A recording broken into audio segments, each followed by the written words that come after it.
नमस्कार दोस्तों, मैं रोहन शर्मा स्वागत करता हूं सभी का आपके अपने चैनल ज्योतिष एंड वास्तु में। कैसे हैं आप सभी। आज हम इस वीडियो में बात करने वाले हैं एक बहुत ही ज़्यादा महत्वपूर्ण टॉपिक पर, एक ऐसा टॉपिक जिसके ऊपर देश और दुनिया में हर किसी की निगाह टिकी हुई है। आखिर अब क्या होने वाला है।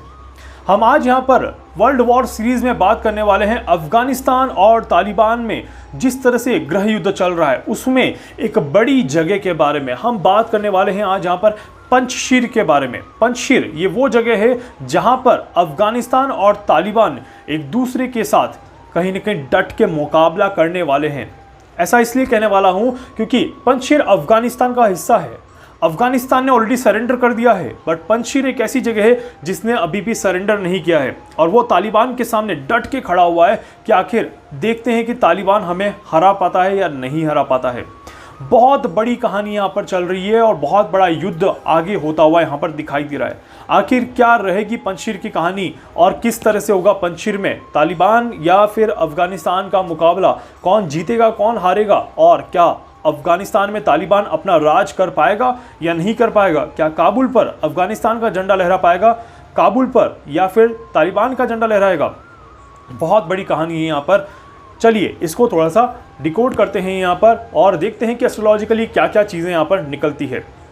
सबसे पहले तो बहुत सवाल आए थे मेरे पास और लाइव सेशन में मैंने बात करी थी जब हमने इस वर्ल्ड वॉर सीरीज़ पे लाइव सेशन किया था, तभी भी मैंने कहा था। सबसे पहले मेरे पास सवाल था कि सर क्या तालिबान इस बार नरम पड़ेगा या इस बार भी वो अपनी क्रूरता को उसी तरह से रखेगा। तब मैंने कहा था, एक चीज़ बहुत अच्छे से एक्सप्लेन किया था कि जिस तरह से तालिबान का चार्ट है उन्हें सिर्फ और सिर्फ मारकाट की भाषा ही समझ में आती है। वो प्यार के लफ्ज़ नहीं समझते और ना ही वो कंप्रोमाइज़ पे विश्वास करते हैं, ना ही वो एडजस्टमेंट पे विश्वास करते हैं। तो इसीलिए तालिबान का वो दरिद्रतापूर्ण चेहरा हमारे सामने आज भी आ रहा है और तालिबान प्रतिदिन किसी न किसी व्यक्ति को बेरहमी से मार रहा है यहाँ पर, जो कि बहुत ज़्यादा निंदनीय है, बहुत ही ज़्यादा दर्दनीय है और बहुत अच्छा नहीं है किसी को भी इस तरह से मारना। बट तालिबान को कहीं ना कहीं वही भाषा समझ में आती है और वो उसी से अपना डर, अपना खौफ सभी को दिखाना चाहता है। इस कारण से यहाँ पर देखा जाए तो तालिबान अपने आप में काफ़ी ज़्यादा मजबूत होता जा रहा है और अफगानिस्तान अपने आप में वीक पड़ता जा रहा है। तालिबान ने ऑलरेडी अपनी डेडलाइन दे रखी है कि यहाँ पर आप सभी को छोड़ के जाना है। अमेरिका को डेडलाइन दे रखी है। यहाँ पर अफगानिस्तान में अफगान्स को यहाँ पर कहीं ना कहीं मुसीबतें झेलनी पड़ रही है और इसी बीच में नाम आता है पंजशीर का। पंजशीर एक ऐसी जगह है जहाँ पर तालिबान अपना राज नहीं कर पा रहा, जहाँ तक तालिबान पहुँच नहीं पा रहा और तालिबान के लिए बहुत मुश्किल हो रहा है पंजशीर पर अपना कब्जा करना। आखिर पंजशीर का क्या फैसला होने वाला है। पंजशीर में तालिबान क्या अपना राज कर पाएगा या नहीं कर पाएगा, इसके बारे में आज हम यहाँ पर थोड़ा सा बात करते हैं। ग्रहों और नक्षत्रों के आधार पर देखा जाए यहाँ पे तो क्या रहता है रिजल्ट, वो मैं आपको बताऊंगा। सबसे पहले समझने की कोशिश करते हैं कि पंजशीर की कहानी आखिर क्या है। देखिए पंजशीर को समझिएगा थोड़ा सा।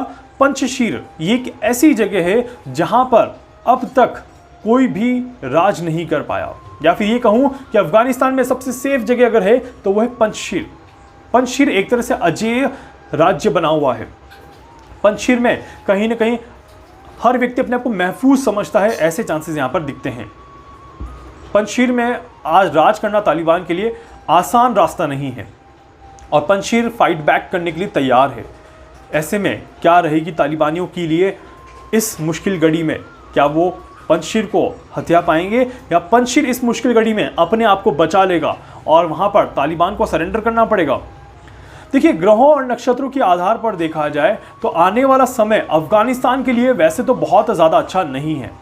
जी हाँ, जिस तरह से मंगल, जिस तरह से केतु, जिस तरह से शुक्र, जिस तरह से गुरु और शनि चल रहे हैं और राहु का जो तड़का लगा हुआ है उसके अकॉर्डिंग देखा जाए तो अभी बहुत अच्छा रास्ता अफगानिस्तान के लिए नहीं दिखाई देता।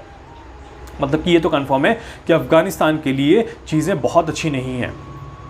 ऐसे में पंजशीर क्या डट के मुकाबला कर पाएगा या तालिबान से वो जल्दी हार जाएगा और सरेंडर कर लेगा।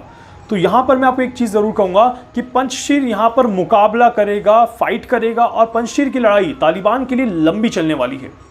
तालिबान अफगानिस्तान पर अपना कब्जा ज़रूर करेगा, तालिबान काबुल पर अपना झंडा ज़रूर लहराएगा। झंडा यहाँ पर तालिबान का रहेगा और अफगानिस्तान कब्जे में तालिबान के रहेगा। कोई भी दूसरा देश इसमें हस्तक्षेप अभी नहीं करेगा और यहाँ पर पंचशीर में जो कहानी लिखी जाएगी वो थोड़ी सी यहाँ पर अलग होगी। मतलब कि तालिबान को पंचशीर को हथियाने में एक युद्ध से गुजरना पड़ेगा। ये युद्ध का जो समय आता है ये आपका आता है दिसंबर, जनवरी और फरवरी के आसपास का, या फिर ये कह दीजिए कि ऑलमोस्ट समय तो शुरू हो ही चुका है। यहाँ से लेके फरवरी तक का समय पंचशीर के लिए बहुत अच्छा नहीं है, अफगानिस्तान के लिए बहुत अच्छा नहीं है और तालिबान के लिए बहुत ज़्यादा पावरफुल समय यहाँ पर चल रहा है। इसीलिए कहीं ना कहीं देखा जाए तो इस समय के अंदर, इस समय के अंतराल में देखा जाए तो बड़े बड़े परिवर्तन अफगानिस्तान में देखने को मिलने वाले हैं। बड़े बड़े राजनीतिक और आर्थिक परिवर्तन यहाँ पर हमें अफगानिस्तान में देखने को मिलने वाले हैं और पंचशीर पर कब्जा कर लेना अपने आप एक बहुत बड़ी कामयाबी होने वाली है तालिबान के लिए। हालांकि तालिबान को पंचशीर आसानी से नहीं मिलेगा, ये तो कंफर्म है कि आसानी से पंचशीर नहीं मिलेगा, बट पंचशीर को मिलने में मशक्क़त के बाद भी तालिबान को सफलता मिल सकती है, इसके पूरे चांसेस यहाँ पर बनते हैं और तालिबान कहीं ना कहीं एक और रौद्र रूप यहाँ पर दिखाएगा अपना। तालिबान की और क्रूरता यहाँ पर अब हमें देखने को मिलने वाली है।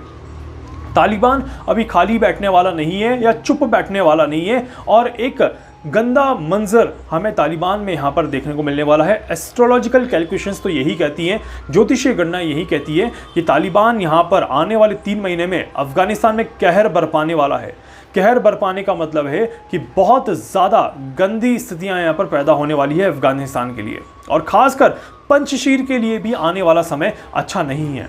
पंचशीर के जो नेता हैं, जो कमांडर्स हैं, जो लीडर्स हैं वहाँ के, उनसे भी मैं यही कहना चाहूँगा कि आपको अपने आप को थोड़ा और मजबूत करना चाहिए क्योंकि रास्ता आपके लिए बहुत आसान नहीं है और तालिबान यहाँ पर कहीं ना कहीं आपको खदेड़ने में कामयाब रहेगा, ऐसे पूरे चांसेस यहाँ पर बनते हैं। इसी बीच में अफगानिस्तान में एक नए लीडर का भी यहाँ पर जन्म होने वाला है। जी हाँ, एक नए लीडर का जन्म, इसका मतलब ये नहीं कि कोई अभी पैदा होगा, इसका मतलब कि some new faces will come in front of everyone और ये जो नए फेसेस होंगे ये पूरे विश्व के लिए एक नई तस्वीर लिखेंगे। यहाँ से पूरे विश्व के लिए एक नई तस्वीर लिखी जाएगी जो कि कहीं ना कहीं एक नई विचारधारा को यहाँ पर जन्म देने वाली है। जी हाँ, एक परिवर्तन की विचारधारा का यहाँ पर, एक बदलाव की विचारधारा का यहाँ पर एक नींव रखी जाएगी और अफगानिस्तान में बदलाव के संकेत बहुत जल्दी दिखने वाले हैं। हालांकि अभी 3-4 महीने जो हैं वो बहुत ज़्यादा अच्छे नहीं है, बट आने वाला समय अफगानिस्तान सभी के लिए एक सबक बनेगा और अफगानिस्तान सभी के लिए एक मार्गदर्शक भी यहाँ पर बनता हुआ नजर आएगा। मेरी बात अभी सुन के शायद आप सभी को अजीब लगेगा कि ये कैसे हो सकता है, एक छोटा सा मुल्क इतना बड़ा काम कैसे कर सकता है, बट ये आप देखिएगा संघर्ष की कहानी अफगानिस्तान जो रचेगा यहाँ पर और जिस तरह से अफगानिस्तान के संघर्ष की कहानी लिखी जाएगी ये बहुत ज़्यादा सीखने और सिखाने वाली रहेगी और पूरे विश्व में हर एक देश इस कहानी से बहुत कुछ सीखेगा, इस सिचुएशन से बहुत कुछ सीखेगा और अपने आप को उसी तरह से प्रिपरेशन करते हुए यहाँ पर नजर आएगा। तालिबान का एक और रौद्र रूप यहाँ पर दिखता हुआ नजर आएगा और साथ ही साथ तालिबान आने वाले भविष्य के लिए अपने लिए मुसीबतें तैयार कर रहा है क्योंकि बुराई का अंत एट द एंड कहीं ना कहीं अंत ही होता है। बुराई कभी भी जीत नहीं पाती, बुराई का जो अंत है वो अंत में ही दिखेगा और वो अंत ही होगा, वो कभी भी विजय प्राप्त नहीं कर पाती। रावण कितना भी ज़्यादा मजबूत क्यों नहीं था, रावण कितना भी ज़्यादा ताकतवर क्यों नहीं था, कितना भी ज़्यादा गुणी, कितना भी ज़्यादा बुद्धिमानी क्यों नहीं था, बट उसका अंत जो हुआ वो हार हुई, वो मृत्यु हुई। और वैसे ही तालिबान का भी जो अंत होने वाला है वो कहीं ना कहीं इसी तरह से होता हुआ दिखाई देगा, बट वो होने में अभी बहुत लंबा समय है। अफगानिस्तान को अब एक लंबे संघर्ष को यहाँ पर लड़ना है, एक लंबे संघर्ष की लड़ाई यहाँ पर अफगानिस्तान को लड़नी है और अफगानिस्तान को गृह युद्ध चालू रखना चाहिए, संघर्ष युद्ध चालू रखना चाहिए और अफगानिस्तान को हार नहीं माननी चाहिए, चाहे कितना भी संघर्ष करना पड़े, बट अपनी फ्रीडम की लड़ाई अफगानिस्तान को लड़नी चाहिए और हार बिल्कुल भी यहाँ पर नहीं माननी चाहिए। पंचशीर में वही जज्बा, वही जुनून हमें देखने को मिलेगा और हम सब कहीं ना कहीं अफगानिस्तान के इस जुनून की तारीफ करते हुए नजर आएंगे। हालांकि एट द एंड तालिबान उस जुनून में जीत ज़रूर जाएगा, बट ये लेसन, ये सबक हम सभी के लिए एक बड़ा सबक बनने वाला है। समय बहुत जल्द आने वाला है यहाँ पर। अक्टूबर, नवंबर, दिसंबर, जनवरी और फरवरी, ये 5 महीने जो हैं ये बहुत ज़्यादा इंपॉर्टेंट यहाँ पर रहने वाले हैं अफगानिस्तान तालिबान युद्ध के लिए और ये बातचीत से मसला हल हो सकता है। एक और कड़ी यहाँ पर निकल के आ रही है कि बातचीत से मसला हल हो सकता है अगर तालिबान बातचीत की भाषा समझ जाए तो।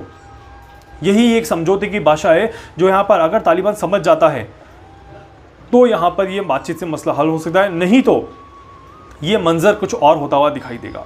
और क्योंकि ये मंजर होगा, बात ध्यान से समझिएगा, बहुत इंपॉर्टेंट बात कह रहा हूं मैं, कि क्योंकि ये मंजर होता हुआ दिखाई दे रहा है, इस कारण से अफगानिस्तान का अपने उन देशों के लिए जिससे उसको सपोर्ट मिल रहा है उनके लिए भी एक बड़ी चुनौती बन जाएगा और कहीं ना कहीं वो भी अफगानिस्तान को काटने की कोशिश करेंगे। बहुत बड़ी बात बता रहा हूं मैं आपको, इसके बारे में खुलासा मैं आपको अगले वीडियो में करूंगा। जो वर्ल्ड वॉर सीरीज का जो नेक्स्ट वीडियो आने वाला है उसमें आपको बहुत बड़ा खुलासा मैं यहां पर करने वाला हूं कि आखिर किसके साथ तालिबान की अगली चुनौती रहेगी और अफगानिस्तान के बाद तालिबान के सामने कौन सा मुल्क आके खड़ा रहेगा, कौन सा देश आके खड़ा रहेगा और तालिबान उससे कैसे लड़ेगा या फिर किस तरह से यहाँ पर मुकाबला होने वाला है।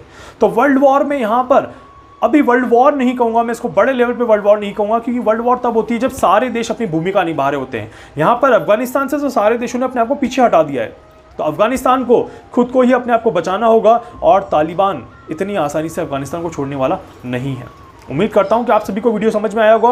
वीडियो को लाइक कर दीजिएगा, चैनल को सब्सक्राइब कर दीजिएगा, बेल आइकन पे जरूर से क्लिक करिएगा। इसके अलावा अगर आप मुझसे कुछ भी पूछना चाहते हैं, कुछ भी जानना चाहते हैं, अपनी कुंडली का एनालिसिस करवाना चाहते हैं, अपने बारे में कुछ भी समझना चाहते हैं, आप मुझसे समझ सकते हैं, आप मुझसे पूछ सकते हैं, आप मुझसे कंसल्ट कर सकते हैं। मैं पूरी कोशिश करूंगा आप सभी की हर संभव मदद यहाँ पर कर सकूँ। धन्यवाद।